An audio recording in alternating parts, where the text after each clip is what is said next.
In a forest where sunlight danced through emerald leaves and the air hummed with the songs of life, there lived a small bird named Lyra. Her feathers shimmered with hues of sapphire and gold, and her voice was a melody that could hush even the rustling wind. Lyra was beloved by the creatures of the forest, for her spirit was as vibrant as her plumage. But as the seasons turned, Lyra began to behave in a way that puzzled her neighbors. Each day, whether bathed in joy or shadowed by sorrow, she would inscribe her experiences onto small, smooth stones. A moment of delight, a sunrise painting the sky in hues of rose and amber, would be etched with care. A moment of pain, a storm tearing through her favorite tree, would be recorded with equal devotion.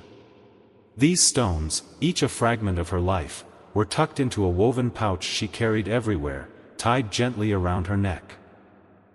Lyra believed that every moment, good or bad, was a treasure worth preserving. "The past is my strength," she would chirp to the curious squirrels and rabbits who watched her work. "Happy memories remind me of what's possible, and painful ones teach me how to endure." In the beginning, this ritual brought her joy. She would flutter through the forest, her pouch lightly bouncing against her chest, and at night, she would spill the stones onto the soft moss of her nest, reading each one like a chapter in the book of her life. A stone might say, "Danced with the fireflies under a starlit sky," or "Lost a feather to the cruel wind." Each was a piece of her, a map of where she'd been. As days turned to weeks and weeks to months, Lyra's pouch grew heavier. Her habit, once a source of delight, became an unyielding compulsion. She couldn't pass a moment without capturing it. The laughter of a stream became a stone.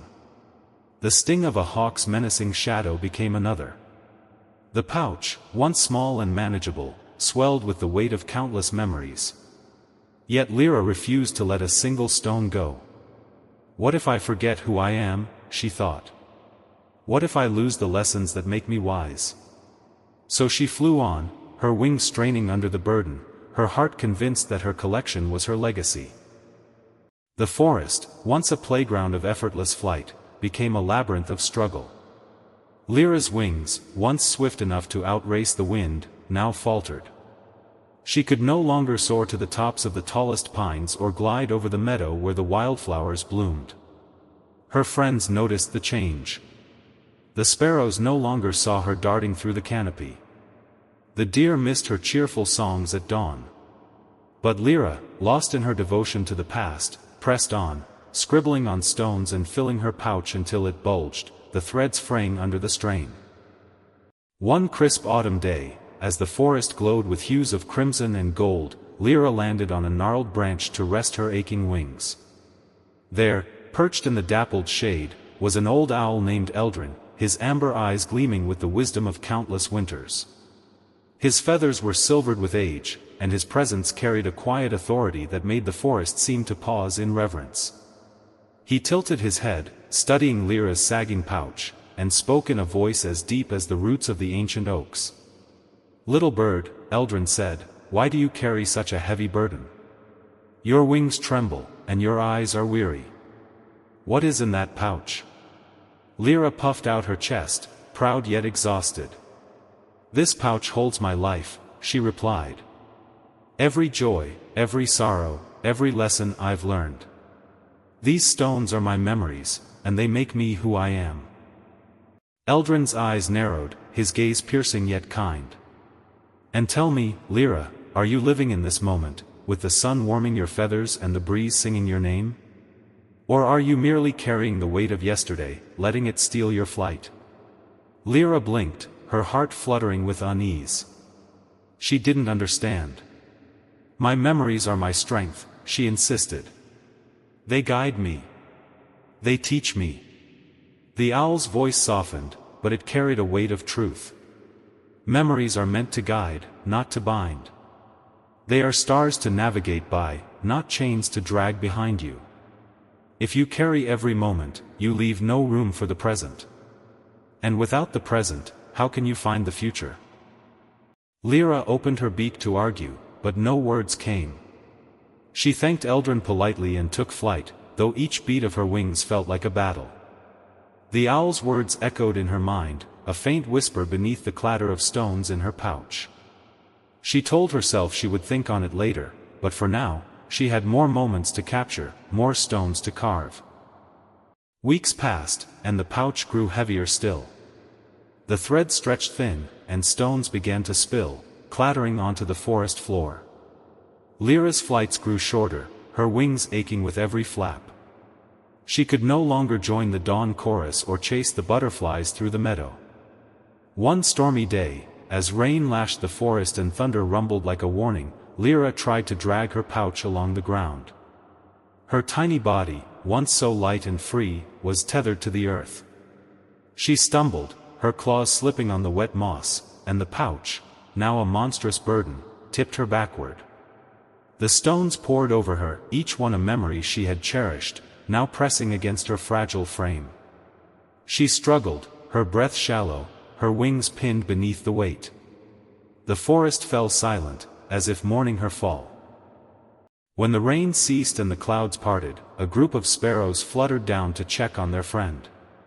They found Lyra still, her vibrant feathers dulled, her pouch a tomb of stones. The weight she had carried so faithfully had crushed her. Word spread, and soon Eldrin arrived, his eyes heavy with sorrow.